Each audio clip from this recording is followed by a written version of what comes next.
خوتي خواتاتي اهلا وسهلا مرحبا بكم يا جماعه الخير. واش راكم يا خوتي خواتاتي؟ مساء الخير عليكم وزول فلاون والسلام عليكم. J'espère que vous allez bien, j'espère que vous vous portez bien.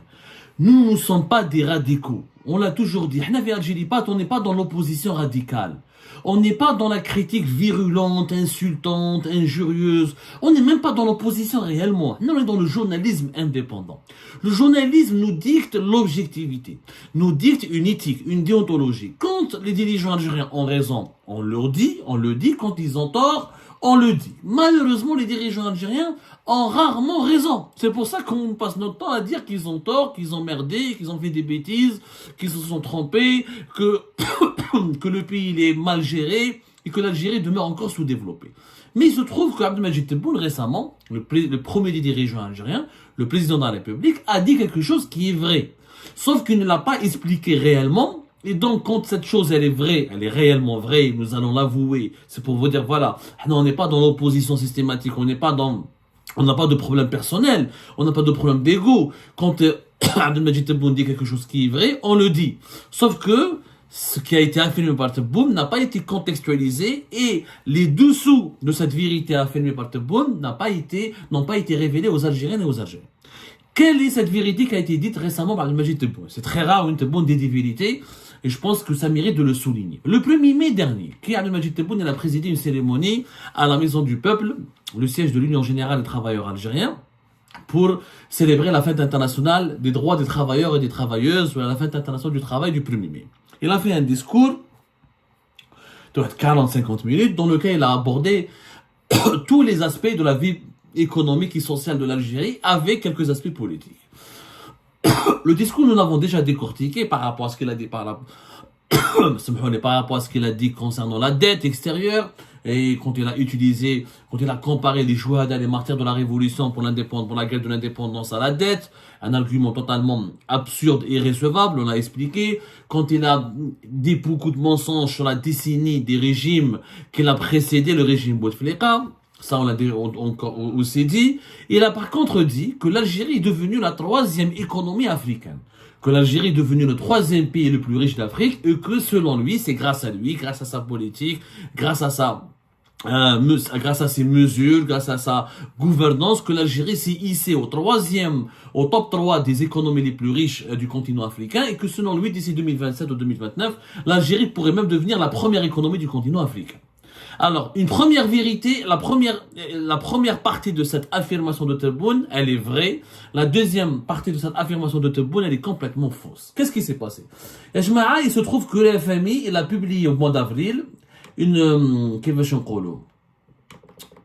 actualisation de ses projections de la période 2024 jusqu'à 2029.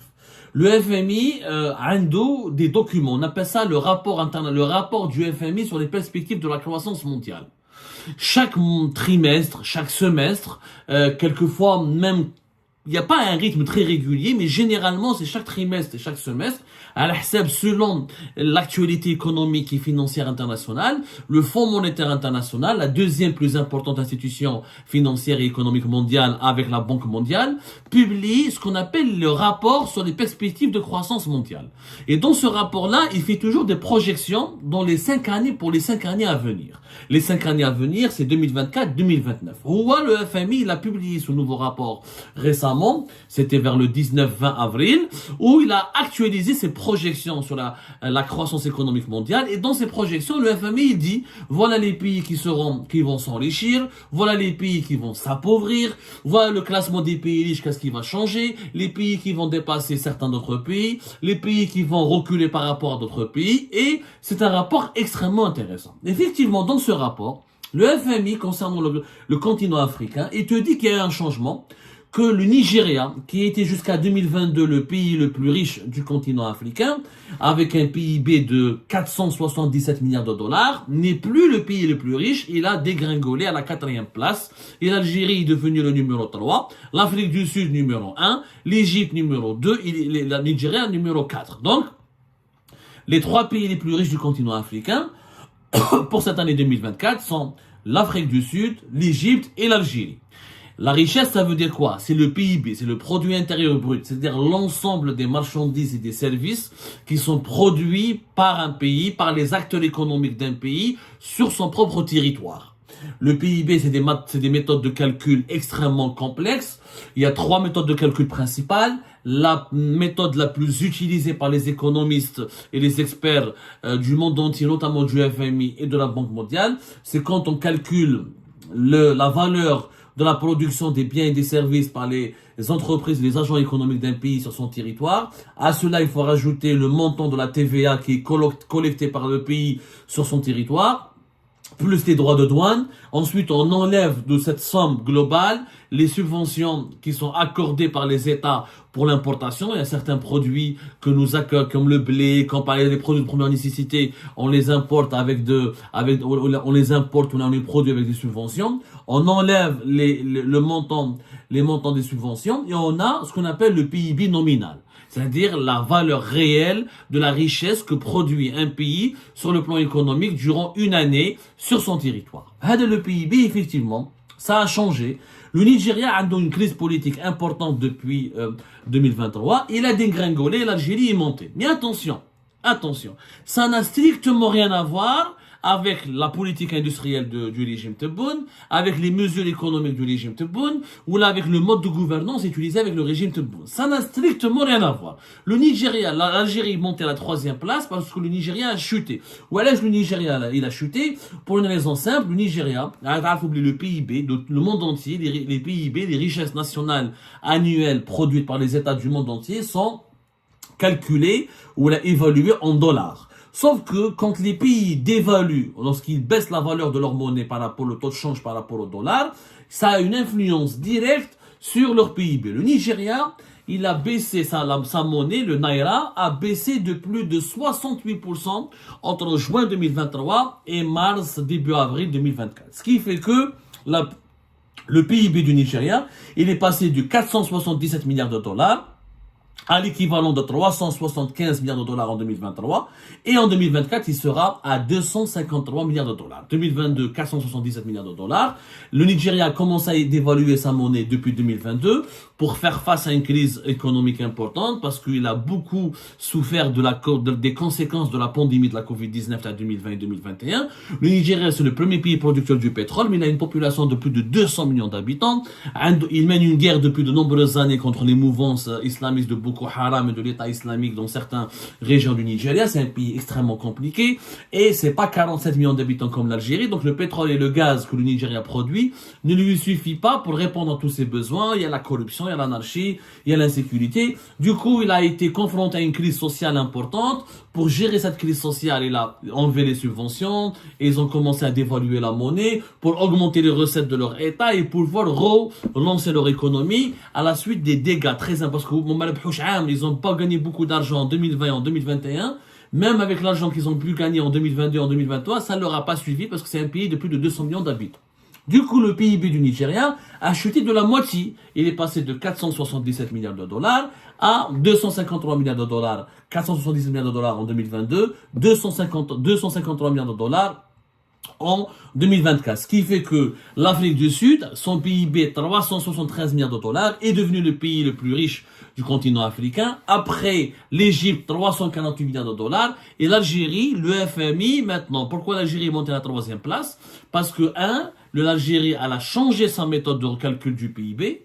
Elle a bien comblé depuis septembre 2023. L'ONS, l'Office national des statistiques, le ministère des Finances et le gouvernement algérien a changé, a actualisé ou a changé les méthodes de calcul et les normes de ces statistiques officielles. On appelle ça le rebasage. L'Algérie, elle a recalculé sa production économique et le rebasage a été déjà fait par le Nigeria en 2014, par le Sénégal, Côte d'Ivoire. Plusieurs pays africains font du rebasage parce qu'il y a l'économie informelle. L'Algérie, elle a fait du rebasage pour calculer, pour intégrer ce qui produit dans le marché informel, pour l'intégrer au PIB. Le marché informel en Algérie, certains experts pensent entre 30 à 40% du PIB. Donc il fallait le rajouter au PIB pour augmenter la valeur de la richesse nationale.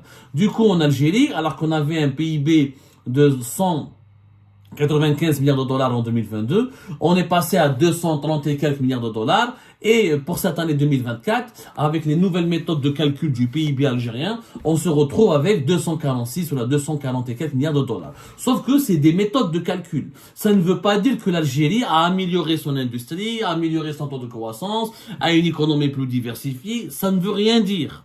Ça ne veut rien dire. L'Algérie, elle est montée à la 3e place parce que le Nigeria a chuté à cause de sa crise économique, de la dévaluation de sa monnaie. Et l'Algérie est montée à la 3e place parce que aussi elle a changé ses méthodes de calcul du PIB. Le FMI a reconnu, pour le moment la Banque mondiale n'a pas encore validé et reconnu officiellement la validité des nouvelles méthodes de calcul qui ont permis d'augmenter le PIB et la richesse nationale produite par l'Algérie de 46 milliards de dollars entre 2022 et 2023. Le FMI a reconnu ces méthodes de calcul, mais pour cela, ça ne signifie pas pour autant que les 46 ou les quarantaine de milliards de dollars qu'on a rajoutés, ce n'est pas vraiment de la production de services et de marchandises, et ce n'est pas réellement une nouvelle richesse. Il s'agit beaucoup plus de la richesse qui était dans l'informel, et c'est souvent le secteur des services, du commerce, etc., de l'artisanat, qui a été intégré au PIB. Le rebasage, c'est difficile de l'expliquer, même on l'a déjà expliqué.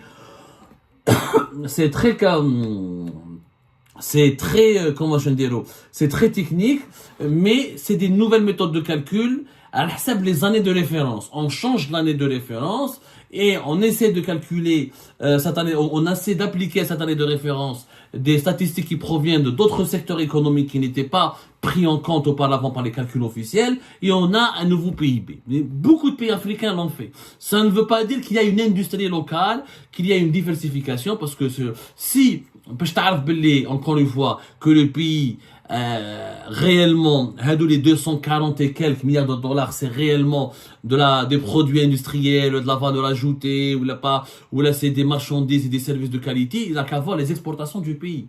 Les exportations du pays, c'est que toujours les hydrocarbures. Entre 2023 et 2024, ça n'a pas changé. C'est 91 à 92 et 93% des hydrocarbures. Les exportations hors hydrocarbures, c'est des produits qui sont dérivés des hydrocarbures. Donc, l'Algérie n'a pas développé une industrie. Il n'y a pas eu un développement d'industrie qui chevauche les exportations en hydrocarbures en 2022, 6 milliards de dollars. En 2023, 4 milliards de dollars. On n'a pas encore les chiffres de 2024, parce que l'année 2024 ne s'est pas encore terminée. Mais entre 6 et 4 milliards de dollars 2022-2023, c'est essentiellement des produits chimiques, du ciment et des engrais. Et ce sont des dérivés directs du pétrole. Même le ciment et le fer, ils sont pas chers en Algérie à produire parce que le gaz et les carburants qu'on utilise pour faire fonctionner les unités industrielles, l'électricité qui est utilisée pour fabriquer les unités industrielles de production de ciment et de fer sont pas chers grâce à leur production à partir du pétrole et du gaz. Donc, nous n'avons pas une nouvelle industrie. Maintenant, une nouvelle industrie, on n'a pas réalisé une croissance économique extrêmement importante pour réellement dire que nous avons que le classement à la 3e place, c'est dû à une nouvelle politique industrielle. L'erreur de Tebboune. Il a eu raison sur le classement, il a eu tort, il a menti, en essayant de faire croire aux Algériennes et aux Algériens que nous sommes parvenus à la 3e place parce qu'il y a une nouvelle production nationale, il y a un dynamisme, il y a une importante croissance. Non, il n'y a pas eu une importante croissance. C'est faux. D'ailleurs, le FMI, il le dit, parce que avant le rapport Hada, t'as mi-avril, entre le 19 et le 20, sur les perspectives mondiales, sur les perspectives de la croissance mondiale de 2024 à 2029, le FMI a publié un rapport que nous avons dans l'affaire Algérie-Page, qui est en anglais encore, il n'a pas été traduit en français. C'est un rapport de 94 pages, dédié uniquement à l'Algérie. Il a été publié début avril, avant même le rapport sur la croissance mondiale entre 2024 et 2029. Et dans ce rapport, c'est les conclusions de ce qu'on appelle les consultations au niveau de l'article 4 du FMI. C'est une procédure qui permet aux experts du FMI de se rendre dans un pays. On appelle ça les consultations au titre de l'article 4 de 2023. L'article 4, c'est les consultations.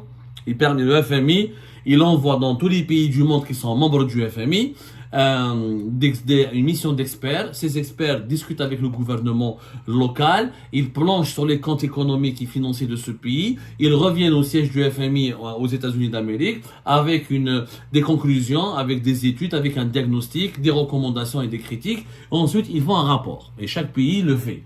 Ça, c'est important de comprendre les procédures techniques. Je te fais un que le FMI, c'est une machine exceptionnelle. C'est un État en lui-même. Il est basé à Washington, mais c'est un véritable État. Et les membres du FMI sont extrêmement nombreux. Il y a 190 pays, 193 pays membres il y a 188 pays membres du FMI, alors qu'il y a 193 pays membres de l'ONU. Et pratiquement tous les États du monde qui sont membres de l'ONU sont membres du FMI. Donc, c'est des procédures, c'est un travail d'expertise permanent et qui est actualisé régulièrement. Sur le rapport qui est dédié à l'Algérie, quelles sont les projections économiques? Abdelmajid Tebboune dit que nous avons une croissance économique importante et nous allons pouvoir rester dans le top 3, voire devenir la première économie africaine la plus riche du continent, la plus riche du continent, l'économie la plus riche du continent africain d'ici 2027-2029. Ça, c'est complètement faux. Ça, c'est complètement faux. La croissance économique en Algérie, elle était importante en 2023 avec 4,2%. Le FMI a expliqué dans son rapport de 94 pages que la croissance économique en Algérie de 2024 elle sera uniquement de 3,8% et qu'elle va commencer à chuter en 2025 3,1%, en 2026 2,5%, en 2027 2,1% et elle restera uniquement à 2,1% jusqu'à 2029. Elle ne sera pas forte. Et pourquoi? Parce que le FMI l'explique bien, le régime algérien, l'argent qu'il a gagné grâce au meilleur prix du pétrole et du gaz de 2022 et d'une partie de l'année 2023, ne l'a pas utilisé pour diversifier l'économie nationale et pour créer de l'industrie et pour diversifier l'économie. La croissance économique, elle est importante en 2023, 4,2, parce qu'elle a profité des revenus que nous avons gagnés en 2022. C'est un effet décalé de l'argent, du niveau important, de l'impact des prix élevés des hydrocarbures sur l'économie algérienne, des cours mondiaux élevés des hydrocarbures à 2022. C'est la phase exceptionnelle à 2022 qui a profité à l'Algérie en 2023. Mais à partir de 2024-2025, ça commence à chuter. Pourquoi? Parce que le régime algérien a énormément de dépenses publiques, n'a pas une politique industrielle précise, n'a pas de vision. L'État prend à lui seul plus de 100 milliards de dollars de budget de fonctionnement et d'équipement et de dépenses publiques depuis 2023. Ce budget-là restera élevé jusqu'à 2026-2027, ce qui fait que la richesse de l'Algérie sera essentiellement consacrée au fonctionnement de l'État et aux institutions de l'État qui mettent les services de sécurité, au lieu d'être consacrée aux investissements économiques.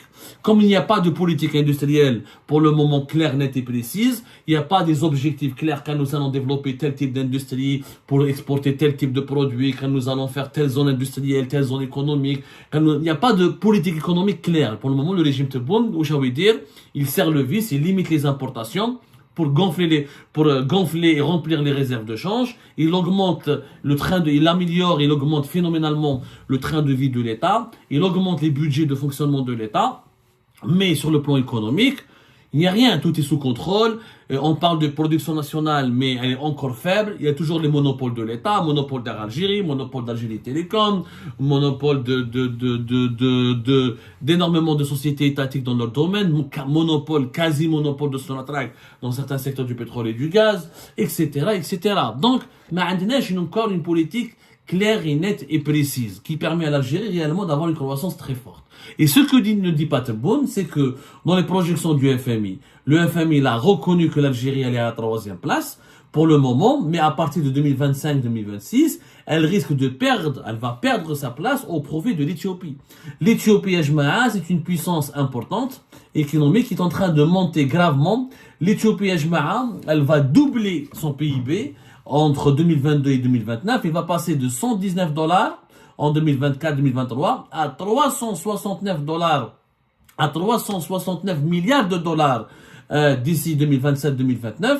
Le PIB de l'Éthiopie va tripler durant les 5 prochaines années. Parce que l'Éthiopie, elle a une économie diversifiée, elle a une production industrielle, elle a une production énergétique de plus en plus importante, elle a un marché intérieur important, elle a des exportations de plus en plus importantes, et c'est l'Éthiopie qui va devenir le 3e pays le plus riche à partir de 2027. à partir de 2027, l'Algérie ou le Nigeria vont perdre leur place dans le top 3 au profit de l'Éthiopie et l'Égypte qui va continuer d'augmenter qui va continuer d'augmenter son rythme de développement. En ce moment, l'Égypte, elle est très endettée à plus de 160 milliards de dollars. Elle a aussi dévalué beaucoup sa monnaie entre 2023 et 2024 parce qu'elle est en crise financière, elle est endettée. Mais la croissance économique de l'Égypte, elle est plus importante, nettement plus importante que l'Algérie et le Nigeria par exemple, et elle a parce que l'Égypte elle est en train d'investir dans son industrie, elle accueille les investisseurs étrangers, il y a beaucoup de méga projets qui ont été lancés à l'époque de Sisi entre 2016 et 2019 et qui vont permettre à l'Égypte de récolter les fruits de ces investissements publics importants à partir de 2025-2026, et c'est l'Égypte qui pourrait devenir à partir de 2027-2028, selon les projections du FMI, la première économie africaine à la place de l'Afrique du Sud qui elle va dégringoler à la deuxième place parce qu'elle est elle a des problèmes structurels, elle a une croissance faible, elle est à moins de 4%. Or, pour avoir une croissance forte et pour rester dans le pays, dans le top, pour maintenir son niveau de production de richesse, les pays africains ont besoin d'une croissance au-delà de 4-5%. Là, nous allons avoir la moitié de cette croissance nécessaire, c'est-à-dire 2,% d'ici 2029. Voilà ce qui a été dit, voilà la réalité des chiffres qui ont été dites par le FMI. L'Algérie en troisième position, provisoirement, et elle profite du malheur du Nigeria. Le malheur et les malheurs des uns font le bonheur des autres. Et le dinar en Algérie, il est subventionné. Il n'a pas été dévalué en 2023, en 2024, alors qu'il a été dévalué en 2021 et en 2020, une partie de l'année 2022. Mais en 2023-2024, l'Algérie a soutenu son dinar, la valeur du dinar commence même à augmenter. Abdelmajid Tebboune l'a même dit dans une interview le 30 mars 2024, il veut même augmenter la valeur du dinar, ce qui fait que le PIB de l'Algérie, quand il est calculé en dollars, le calcul donne l'impression que l'Algérie a un PIB plus important que les autres pays qui dévaluent leur monnaie, comme l'Égypte ou le Nigeria. Sauf que le dinar, elle a une valeur totalement artificielle, il ne correspond pas réellement, la valeur officielle du dinar ne correspond pas à sa véritable valeur réelle parce qu'il passe pas par la bourse, c'est pas la loi de l'offre et de la demande, c'est la Banque d'Algérie, elle accepte les prix du pétrole et du gaz. Quand les prix du pétrole et du gaz, quand les revenus de l'Algérie, grâce au pétrole et au gaz, permettent au pays d'être à l'aise financièrement, la valeur du dinar monte. Et quand l'Algérie a un problème de ressources financières, et ben la valeur du dinar baisse. Ça veut dire que si nos exportations du pétrole et du gaz vont baisser à partir de 2024-2025, la valeur du dinar ne pourra pas rester forte d'ici 2025 et 2026. C'est pour ça que ça va impacter le mode de calcul de notre PIB. Mais par conséquent, des pays comme l'Éthiopie vont nous dépasser parce que eux, ils ne s'enrichissent pas uniquement avec la valeur artificielle de leur PIB, mais avec une véritable production de richesses et de biens et de services qui permet au pays d'avoir des richesses. Donc, M. Tebboune a eu raison sur un aspect et s'est trompé sur beaucoup d'autres aspects. Sa politique et sa gouvernance n'est absolument pour rien dans le classement de l'Algérie à la troisième position des économies les plus riches du continent africain. Et l'Algérie, malheureusement, continue de ne pas produire beaucoup de richesses. En tout cas, pas beaucoup de biens et de marchandises et de services à valeur ajoutée qui peuvent être exportés à l'étranger. On s'appuie toujours sur les hydrocarbures et on profite des malheurs des pays africains qui dévaluent leur monnaie et qui passent par des crises financières. Mais le Nigeria, dans 3 à 4 ans, s'il a une bonne politique économique, il pourrait revenir en force au top 3 parce que la dévaluation permet aussi au pays d'exporter, de diversifier. Elle a aussi ses bienfaits, même si elle a des effets désastreux durant les 2-3 prochaines, les 3 premières années, mais après elle peut avoir des effets très positifs. Voilà ce que vous deviez savoir, voilà ce qu'il fallait dire. La vérité, rien que la vérité des chiffres, l'honnêteté intellectuelle nous dicte le devoir de vous révéler ou de vous expliquer tous ces chiffres-là pour que vous puissiez comprendre les dessous de la machine économique algérienne et africaine.